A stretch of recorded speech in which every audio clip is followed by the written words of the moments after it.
Ya, eh, 1 minggu setelah dibaptis, kami sekeluarga mendapatkan ujian. Rumah kami dibakar. Pertama dapur dulu, ya, dapurnya dulu 1 minggu itu setelah dibaptis, dapurnya yang dibakar.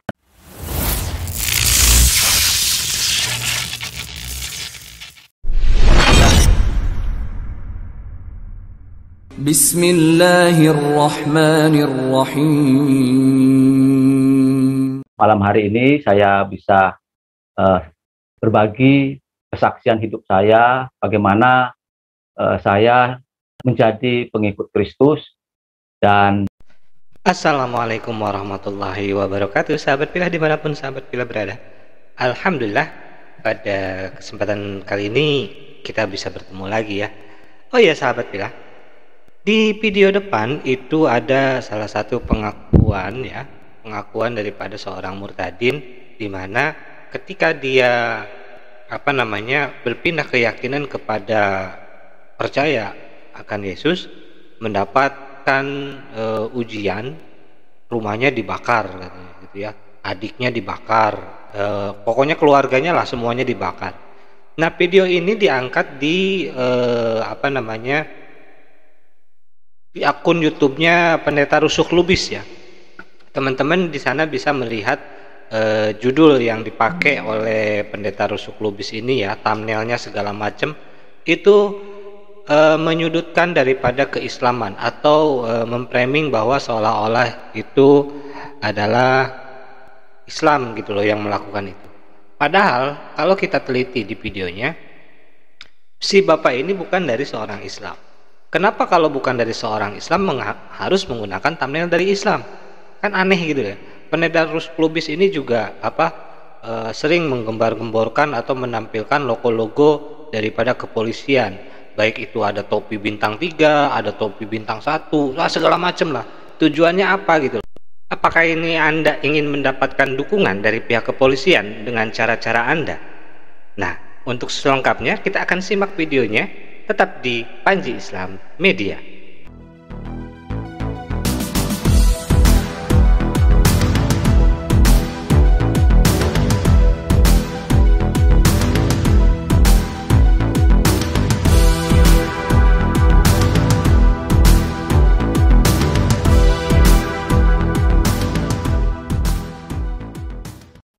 Merasa tidak seperti mengorek luka lama. Sebenarnya saya tutup, saya tidak akan ingat, tetapi biarlah melalui kesaksian ini saya bisa memberkati banyak orang dan menguatkan orang. Nah, malam hari ini perkenalkan, nama saya Kadek Wismaya, asal dari Singaraja, Bali, dan saya percaya dan menerima Tuhan Yesus sebagai Tuhan dan Juru Selamat itu di tahun 1997. Itu saya dibaptis tanggal 26 November ya, dan saya berlatar belakang Hindu. Iya teman-teman, di sini sudah ketahuan ya, di si bapak ini ya mengaku berlatar belakang agama Hindu gitu loh. Kok bisa-bisanya Pendeta Rusuk Lubis ini, orang yang berlatar belakang agama Hindu, kenapa mengambil thumbnailnya orang Islam? Kan ini menjadi satu hal yang tendensius gitu loh, akan hal yang seperti ini. Terus apakah kata murtadin itu dikenal dalam agama Hindu? Saya juga kurang tahu ya, mungkin ada sahabat-sahabat di luar sana yang kebetulan beragama Hindu bisa memberi komentar ya. Tuliskan di komentar, jika di keyakinan Anda yang beragama Hindu berpindah kepada keyakinan kekristenan, apakah sama dikatakan murtadin atau bukan? Ya, jangan lupa klik di komentar, tuliskan opini Anda di sana. Cuman yang pasti pendeta ini selalu mengangkat dan menyudutkan Islam ini adalah yang jelek gitu loh. Buktinya satu, ini berasal dari agama Hindu, tapi thumbnail dan segala macamnya menyudutkan ke Islam. Kita lanjut lagi sahabat. Nah, saya dulu Hindu yang taat, Hindu yang setia dalam ajaran agama. Nah, ketika saya percaya bersama-sama dengan keluarga saya, ada bapak, ada ibu. Nah, tentunya ketika itu saya berusia SMP mau SMA. Nah, ketika itu, jadi mau tidak mau saya sebagai anak ikut orang tua ketika itu. Nah, eh, ketika itu saya dan kedua orang tua saya beserta adik saya itu eh, tanggal 26 dibaptis, ya, karena sudah percaya kepada Yesus dan mengakui Yesus sebagai Tuhan dan Juru Selamat. Ketika itu saya dan keluarga dibaptis tanggal 26. Nah, ketika selesai dibaptis itu, ya, eh, 1 minggu setelah dibaptis kami sekeluarga mendapatkan ujian. Rumah kami dibakar, dibakar, dibakar, dibakar. Pertama dapur dulu, ya, dapurnya dulu 1 minggu itu setelah dibaptis dapurnya yang dibakar. Nah, kami selamat, semua selamat ketika itu, dan dapurnya habis terbakar. Nah, saya dan bapak, orang tua saya itu mengatakan bahwa karena kami baru percaya, kasihnya luar biasa ketika itu, jadi ya ampuni saja, ya ampuni, karena Tuhan mengajarkan kita mengampuni meskipun dapurnya dibakar. Nah, setelah Iya sahabat Bila, di sini si bapak ini mengaku dari berlatar belakang Hindu ya, Hindu yang taat tadi tuh kalau nggak salah ya. Nah, bukan berlatar belakang Islam gitu loh. Tapi setelah seminggu kurang lebih dia menyatakan diri percaya kepada Yesus, dia mendapatkan musibah ataupun apa namanya ujian berupa rumahnya dibakar. Pertama dapurnya dulu, setelah dapurnya baru merembet. Nah, bagaimana kisah selanjutnya? Kita akan saksikan kembali kesaksian daripada si bapak ini ya, yang dikatakan Islam padahal sejatinya dia adalah dari umat Hindu gitu loh sahabat. Kita lanjut. itu seminggu kemudian, nah seminggu kemudian setelah dapur dibakar, barulah seisi rumah kami dibakar, ya, semua dibakar. Jadi itu ada bapak, ada ibu, ada adik saya dan saya sendiri di situ. Nah, sebelum kejadian itu pada 9 Desember 1997, itu jam setengah 1 sampai atau jam 1 pagi, ya. Nah, padahal sebelumnya 2 jam sebelumnya itu kami ada persekutuan, kami ada doa di rumah, ya. Setelah didoakan kami foto bersama, kebetulan saya yang foto ketiga bapak, ibu dan adik saya ketika itu. Nah, setelah selesai persekutuan atau doa, saya karena biasa saya keluar rumah dengan menaiki sepeda gayung ke ujung jalan begitu. Jadi sampai di ujung jalan saya melihat orang yang bakar rumah saya itu ada di situ. Itu dia bersama 5 orang, lebih dari 5 orang di situ dia bercerita, tetapi saya tidak curiga sama sekali. Ya, Sebentar Pak. Tadi dikatakan bahwa Anda pada hari kejadian itu tanggal 9 Desember 1997 mengadakan kebaktian di rumah Anda atau doa. Setelah itu Anda keluar rumah terus naik sepeda. Di ujung gang Anda melihat pelaku pembakaran rumah. Tapi tidak merasa curiga, kok ada yang janggal ya? Tadi keluar, terus di ujung jalan melihat pelaku pembakaran rumah. Berarti rumahnya sudah dibakar dong Pak. Terus kalau misalkan melihat pelakunya, kenapa Bapak diem aja? Bapak teriakin aja harusnya Pak, jangan didiemin gitu loh. Tapi kok aneh ya, merasa curiga. Kita ulang lagi, kita urut lagi nih. Sekali lagi nih. Bapak mengadakan kebaktian di rumah tanggal 9/97. Terus habis itu Bapak keluar naik sepeda di ujung gang, di ujung jalan melihat pelaku pembakaran rumah Anda, tapi Anda nggak merasa curiga.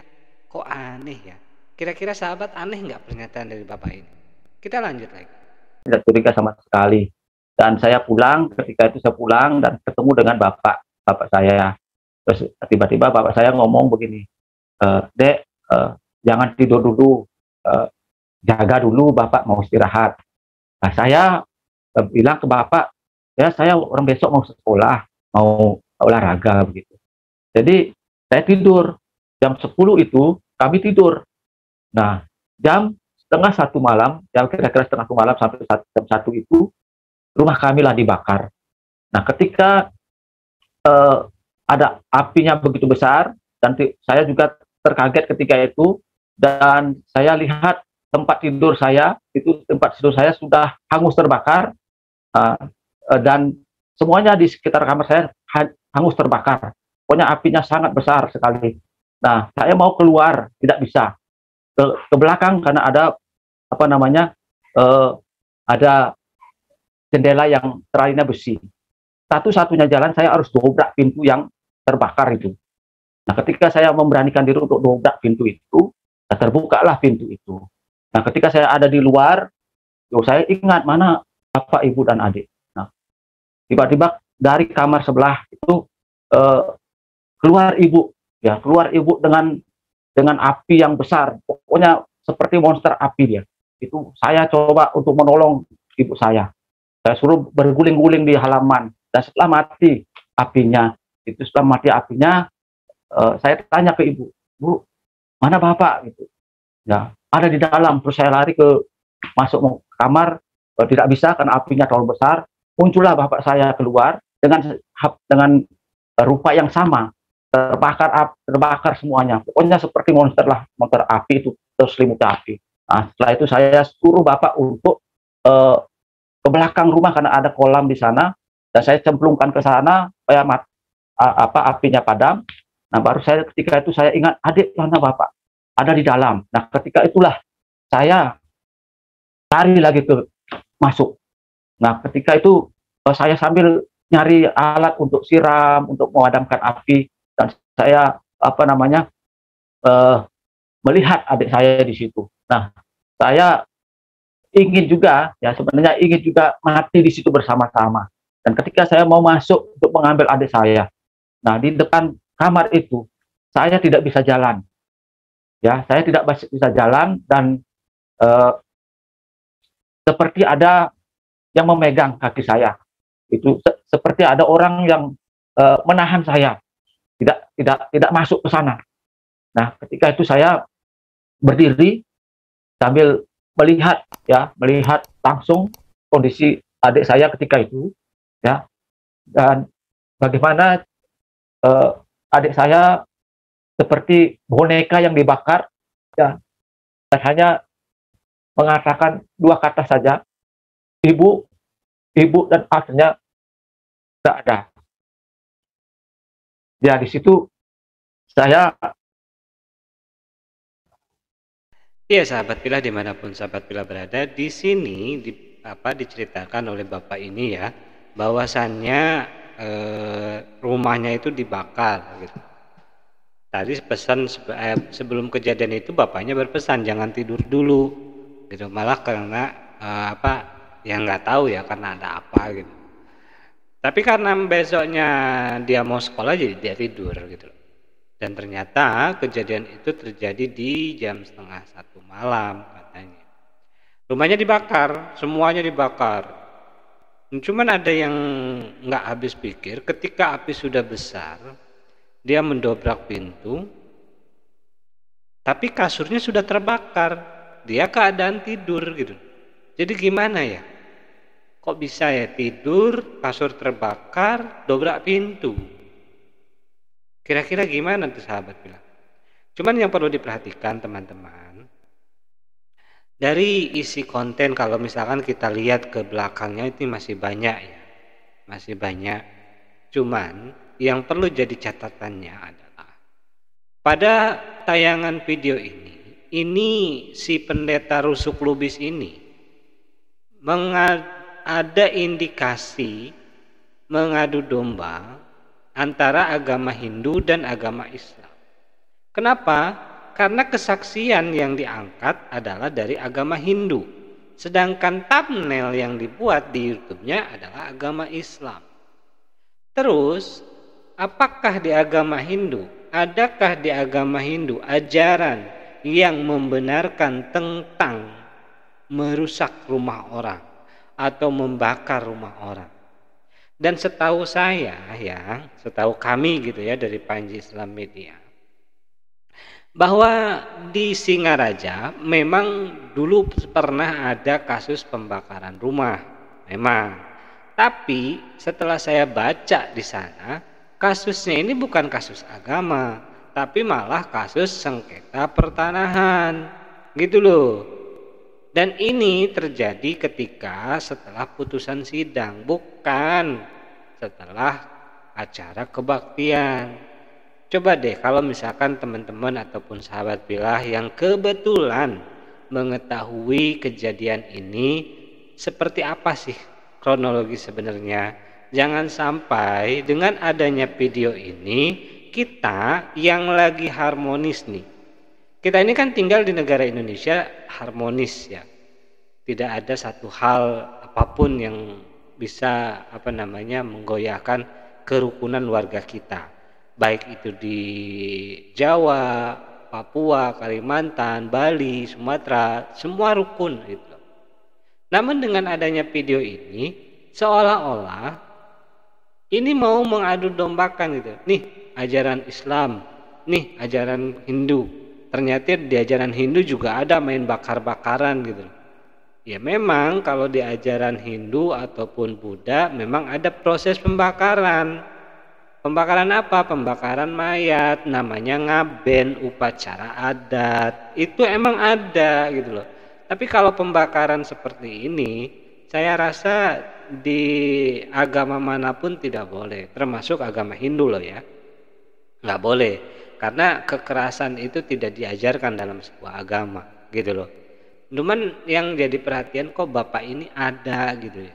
Kalau dari segi tampilan, dari segi fisik ya, ini kayak keturunan Chinese gitu, keturunan Chinese yang tinggal di sana.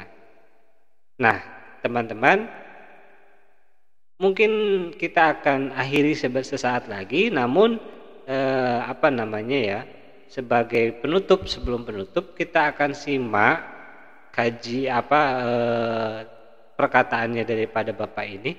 Setelah itu mohon dengan sangat bagi teman-teman yang kebetulan tinggal di Singaraja Bali ya, Singaraja Bali, dan mengetahui kejadian yang ada di sana pada tanggal 9 Desember tahun 1997, tepatnya di keluarga Kadek Wismaya ini, yang namanya Kadek Wismaya ya.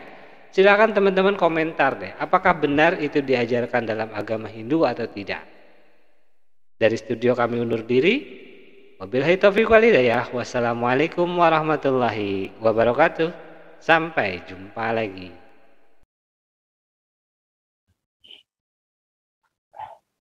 Merasa kecewa, pokoknya saya bersungut-sungut di situ. Saya Tuhan Yesus, saya sudah ikut Yesus kok seperti ini, kok semuanya itu luapan emosi saya ketika itu. Dan tidak terasa semuanya habis. Kayu-kayu yang di atas plafon juga menjatuhi saya pokoknya ingin mati juga di situ ya. Nah ketika itu, tapi ternyata saya tidak ada luka bakar sama sekali di situ. Nah ketika itu saya dibantu, barulah ada orang-orang yang membantu kami atau saya ketika itu memadamkan, karena sudah habis terbakar. Dan setelah itu adik sudah meninggal di tempat, ya sudah menjadi abu ya. Terus bapak yang masih sadar, masih hidup, dan ibu langsung dibawa ke rumah sakit. Nah saya juga ikut ke rumah sakit ketika itu. Sampai di rumah sakit diperiksa, dan dokter mengatakan bahwa tidak perlu lagi diobati karena sudah 98% luka bakar begitu. Nah, jadi ketika itu saya ya pasrahkan saja begitu. Jadi namanya anak ya, saya menangis, saya pokoknya tak mau kehilangan gitu ya.